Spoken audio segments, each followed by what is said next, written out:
warahmatullahi wabarakatuh. Alhamdulillah binikmatil iman wal islam.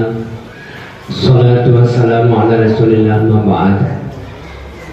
Yang kami hormati dan kami cintai rekan-rekan pengurus KKG Kabupaten dan pengurus KKG Kecamatan Taliwang, serta Bapak dan Ibu Guru, para anggota KKG PAI Kecamatan Taliwang dan Brangrea.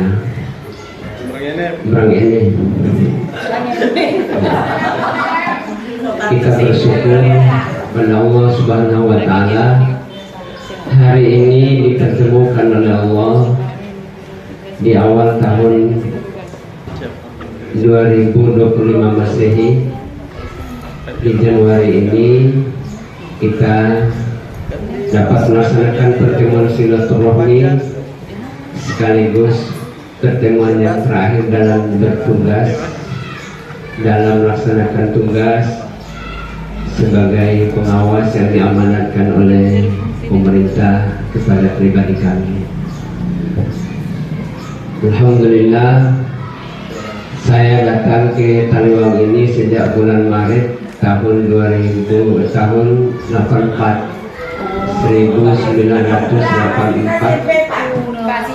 genap 40 tahun 9 bulan kita mengabdi. 40 tahun 9 bulan saya berada di Taliwang. Alhamdulillah, sejak tahun 2007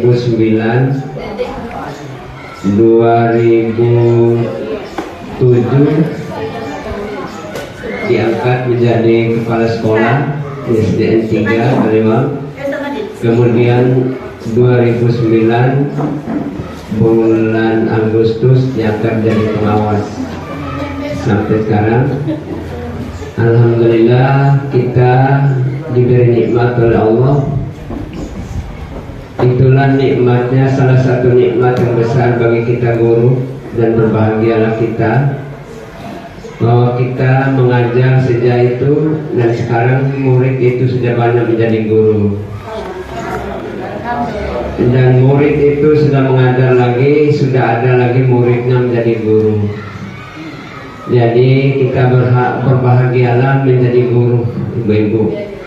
Beda dengan pegawai yang lain, karena kita ini selain daripada petugas yang telah diamanatkan oleh pemerintah, juga kita ini adalah merupakan tugas yang dikhususkan oleh Allah, yang dibebankan oleh baginda Rasulullah kepada diri kita untuk menjadi guru agama. Menjadi guru agama beda dengan menjadi guru umum, ibu-ibu. Jadi kalau guru agama itu suruh mengajar apa saja bisa. Tapi kalau guru umum suruh mengajar agama, pasti mereka berpikir dulu. Kalau kita disuruh mengajar olahraga bisa, suruh mengajar seni bisa, suruh mengajar guru kelas bidang studi bisa. Itu kelebihan kita sebagai guru agama. Tapi kalau guru umum disuruh mengajar agama, pasti mereka akan berpikir dulu. Nah, ini Bapak dan Ibu sekalian, karena itu titipan saya yang pertama, bahagialah kita menjadi guru, karena guru ini adalah merupakan amal yang tidak akan putus-putusnya pahala di sisi Allah. Dalam hadis itu Rasulullah bersabda, "Idza matal insan inqata amaluhu illa min thalatha." Ketika meninggal anak Adam, putuslah semua amalnya kecuali 3 hal. Hubungan dengan keduniaan kita terputus, dengan keluarga, dengan suami, dengan istri, dengan pekerjaan kita, dengan harta kita, dengan apa saja yang kaitannya dengan dunia. Ketika kita meninggal dunia sudah terputus saat itu. Illa min salasa, kecuali 3 perkara yang terus mengalir walaupun kita telah meninggal dunia. Apa yang 3 perkara itu? Pertama, sedekah jariah, sedekah jariah kita. Jadi setiap hari kita bersedekah, ibu-ibu sekalian, baik di rumah kita ataupun di sekolah ini. Sedekah jariah ini adalah sedekah yang tidak putus-putusnya. Kita bisa seperti ini karena jasa dari ayah dan ibu kita. Kita bisa lahir di dunia ini jasa mereka. Kita bisa jadi guru karena mereka telah berjasa. Memang orang tua kita mungkin tidak pernah sekolah, tapi mereka berjuang bagaimana cara supaya kita bisa sekolah, dan hari ini kita sudah menjadi guru. Selama kita menjadi guru itu, selama itulah pahala mengalir terus menerus buat orang tua kita dan diri kita. Itu bagian daripada sedekah jariah. Aw ilman yuntafa'u bihi, yang kedua ilmu yang bermanfaat. Jadi niatkan kita dalam mengajar, dalam kita mengajar ini Bapak dan Ibu, kita tengah memberikan sedekah berupa ilmu kepada anak-anak kita. Ciptakan generasi kita ke depan, generasi yang taat dan beriman kepada Allah Subhanahu wa Ta'ala. Di dalam kita mengajar dalam kelas pasti ada anak yang sopan, ada anak yang kurang sopan, ada anak yang suka ganggu teman. Itu adalah bagian daripada ujian Allah kepada diri kita. Pandanglah mereka dengan penuh kasih sayang, bahwa mereka itu adalah bagian daripada anak kita. Dulu di SD 4 itu pernah saya ngajar seorang anak, temannya sudah masuk SMA, dia masih kelas 5 SD. Tetap 2 tahun dia di SD itu, sampai dia tidak tamat sekolah, tidak tamat. Dia karena malunya, saking malunya dengan teman, gimana kita mau tamatkan, tidak baca-baca tidak bisa, karena memang sudah berusaha guru itu. Tapi apa yang terjadi, dia punya keahlian. Dia bekerja di Freeport ya, di perusahaan itu. Dia bawa alat berat itu, mobil, alat yang besar itu. Gajinya saat itu, gaji kami itu baru 15.000, baru 25.000, dia sudah 10 juta gajinya saat itu.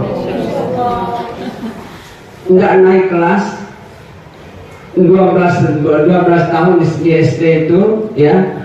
Dia nggak tamat lagi, tapi berangkat sana dia punya, bisa ada keberanian untuk itu. Setelah itu masuk nyomon, dia ikut nyomon ini. Carilah ijazah di sekolah itu. 1 minggu dicari sama teman-teman sekolah itu. Kebetulan saya tidak ada di tempat. Nomor tamatnya anak itu tidak didapatkan. Saya bilang, apa yang disibukkan itu? Kita mau cari tahun tamatnya anak ini, tahun berapa, nomor ijazahnya berapa. Oh, kalau anak ini dia tidak tamat, saya bilang, dia keluar dulu itu di kelas 4. Jangan kita keluarkan, jangan kita katakan bahwa ini keterangannya itu anak ini telah tamat tahun sekian, jangan. Anak ini pernah bersekolah di sekolah ini. Kalau kita katakan bahwa dia telah tamat tahun ini, kita yang salah. Tapi kalau kita katakan bahwa anak ini pernah bersekolah dengan nomor induk ini, dia keluar kelas sekian, itu baru benar. Jadi itulah dibikinlah keterangan bahwa dia pernah bersekolah. Jadi begitulah anak kita di sekolah, ibu sekalian dan bapak-bapak. Niatkan bahwa kita tengah beribadah. Tolong ajarkan Fatihah yang benar pada anak-anak kita. Karena kalau dari kelas 1 sampai mereka tamat sekolahnya, mantap Fatihahnya, sampai mereka keluar itu mereka amalkan untuk mengerjakan sholat. Bayangkan nilai pahala yang kita dapatkan, nilai ibadah yang kita dapatkan itu. Ajarkan rukun sholat dengan baik, gimana cara sholat yang benar. Ngaji dan sholat itu yang kita utamakan anak-anak kita di sekolah, ibu. Sholat berjamaah di sekolah, usahakan terus kita kita hidupkan di sekolah kita masing-masing. Apalagi sekarang sudah punya musola masing-masing, kita hidupkan setiap hari, apalagi hari Jumat, insyaallah. Nggak usah kita ambil materi yang lain yang kita ceramahkan di sekolah kita itu. Ambil materi dari kelas 1, misalnya rukun iman awal tahun itu, rukun Islam dan lain sebagainya, sifat-sifat Allah, terus tersusun materi itu. Kita ulang terus, sehingga nanti pada saat anak itu sudah duduk di kelas 6, soal yang pernah kita berikan pada saat ceramah itu, memori ingatan mereka pasti teringat. Jadi itulah caranya kita mengajar belajar itu, sehingga apa yang kita ceramahkan di luar kita praktekkan nanti pada mereka itu, insya Allah itu akan senantiasa melekat dalam diri anak-anak kita. Karena itu cintailah tugas. Dalam hadis Rasulullah bersabda, kun aliman aw muta'alliman aw mustami'an aw muhibban wala takun khamisu fatukhli, kata Rasulullah. Jadilah kalian orang-orang yang alim. Orang-orang yang alim itu adalah orang yang berilmu, yang suka mengajar kepada anak-anaknya, yang suka mengajak anak-anaknya, yang suka mendidik mereka menjadi manusia yang baik, contoh yang baik. Misalnya kalau ada anak-anak di sekolah kita suka berkelahi, Bapak dan Ibu sekalian, suka berkelahi, jangan lagi kita suka marahi mereka. Menyelesaikan itu bukan dengan berkelahi, dengan marah. Gurunya lebih marah lagi sama anak itu. Apa beda kita dengan anak itu? Tapi diamkan, berikan nasihat yang baik kepada mereka itu.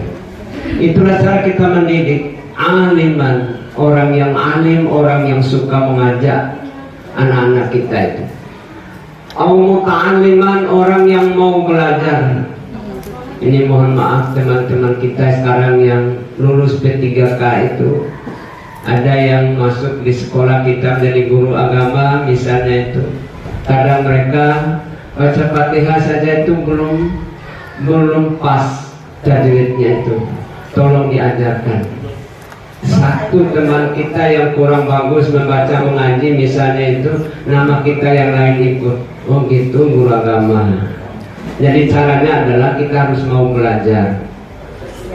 Muta'alliman, mau belajar. Jadi belajar ini bukan saja apa namanya, jangan kita, apalagi sekarang ini kita ngaji sama-sama orang tua, ada masalah, kita belajar. Belajar mengaji, belajar membaca Al-Quran dengan baik itu wajib hukumnya, Bapak dan Ibu. Jangan sampai kita lebih pintar daripada orang-orang tua kita yang ada di kampung. Mereka sudah mengaji misalnya itu, lalu kita guru agama tidak bisa mengaji, kita sendiri yang salah. Kita harus ada rasa malu dalam hati kita. Caranya adalah bikinkan kelompok untuk kita belajar. Ada Ustadz Majid, ada Ustadz Sahrul dan teman-teman yang lain, yang tempat kita berdiskusi cara belajar mengaji dengan baik. Ini muta'alliman. Jadi kita harus mau mengajar, mau belajar, mustami'an, mau mendengar. Jadi kita harus berusaha menjadi orang yang mau mendengar. Mendengar ini bukan saja ceramah seperti ini, di dalam TV di mana saja kita mendengarkan. Untuk kita mendapatkan ilmu itu harus ada orang yang mengajar, ada yang mau belajar, ada yang mau mendengar. Yang keempat kata Rasulullah, muhibban, jadilah kamu orang yang mencintai. Mencintai ini adalah sesuatu pokok induknya, suatu tugas pekerjaan kita. Untuk kita mendapatkan keberhasilan dalam suatu tugas itu adalah harus kita cintai dulu. Cintai tugas kita, merasa bahwa kalau satu kali kita tidak masuk di ruangan kelas kita telah berhutang, itu tanda kita mencintai tugas. Tanda yang kedua orang sudah mencintai tugas itu ketika kita tidak masuk dalam kelas, anak-anaknya datang mencari mana guru agama saya. Ya, mereka mendapat merugi kalau nggak ikut pelajaran yang kita berikan. Itu tanda bahwa kita dengan anak kita telah saling mencintai. Guru telah mencintai muridnya, muridnya mencintai gurunya.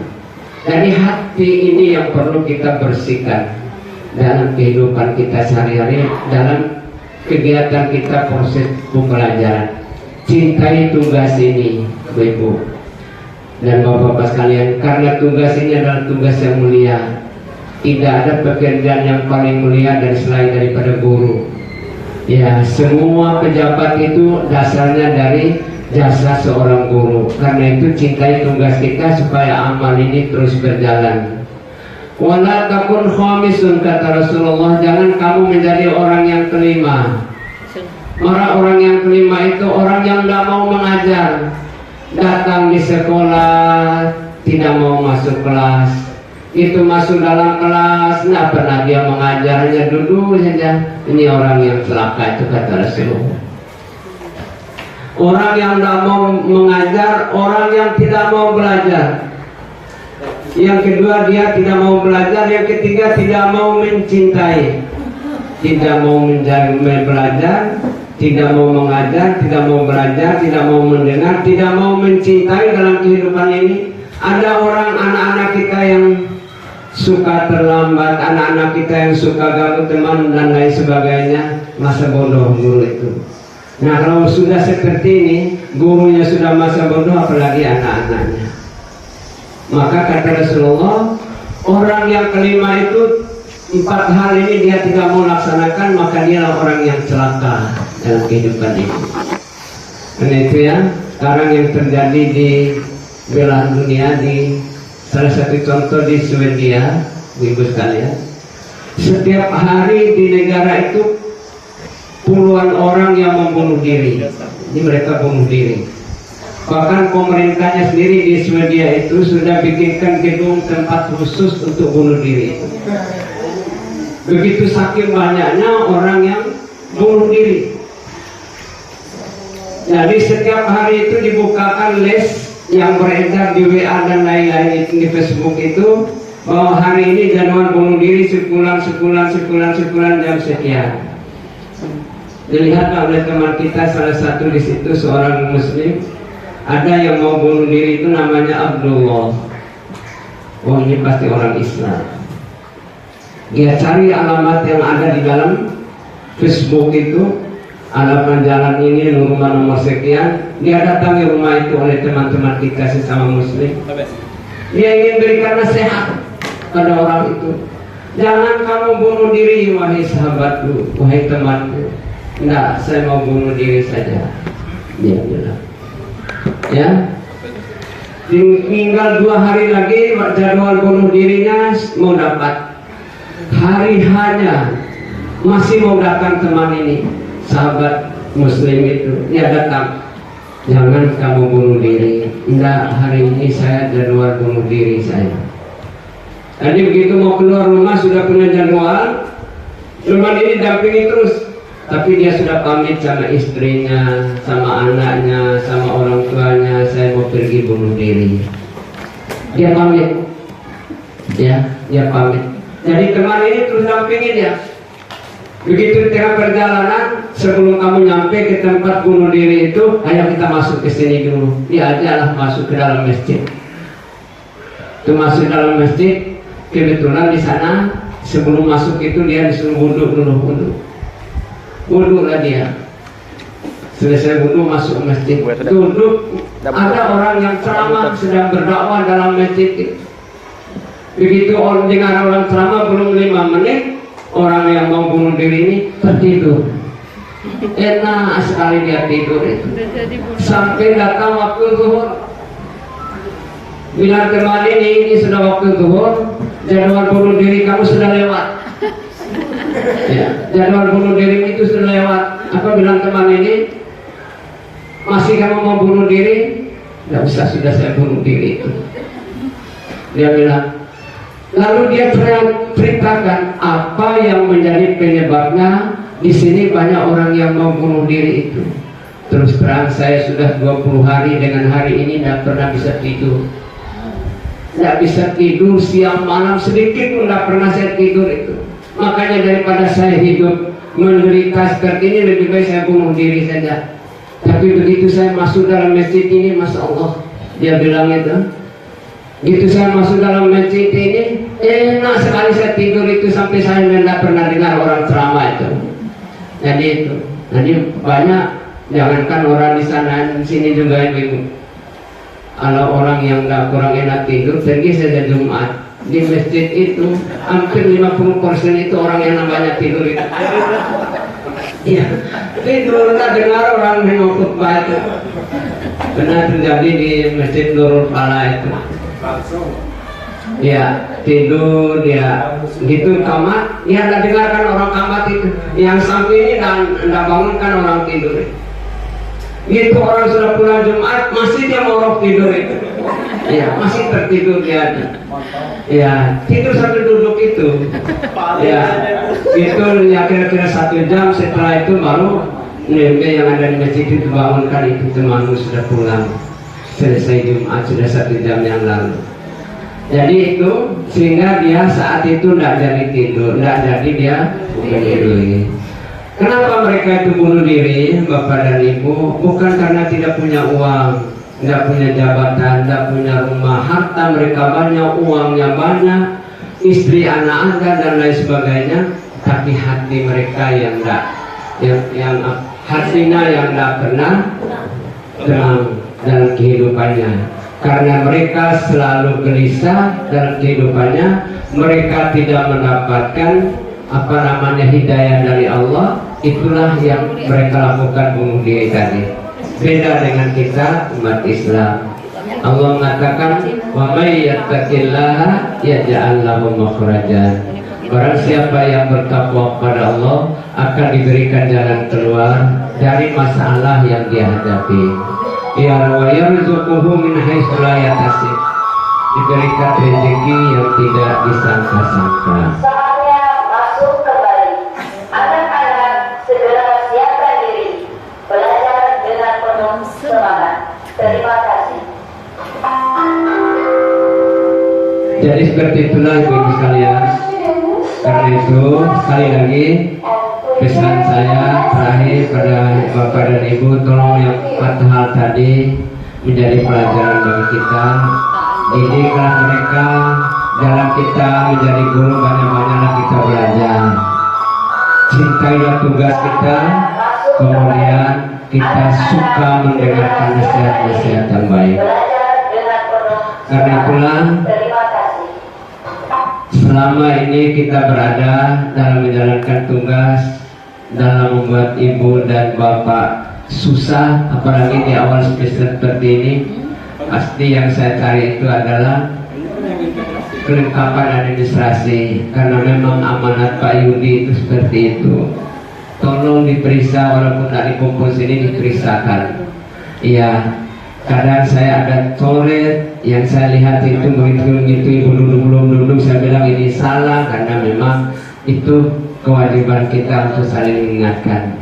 Telitilah kita di dalam menyelesaikan masalah. Saya mohon maaf yang sedalam-dalamnya. Hati yang seperti itu adalah hatinya ibu-ibu dan bapak-bapak. Tidak ada sekat antara kita dalam menjalankan tugas. Kita adalah bersaudara.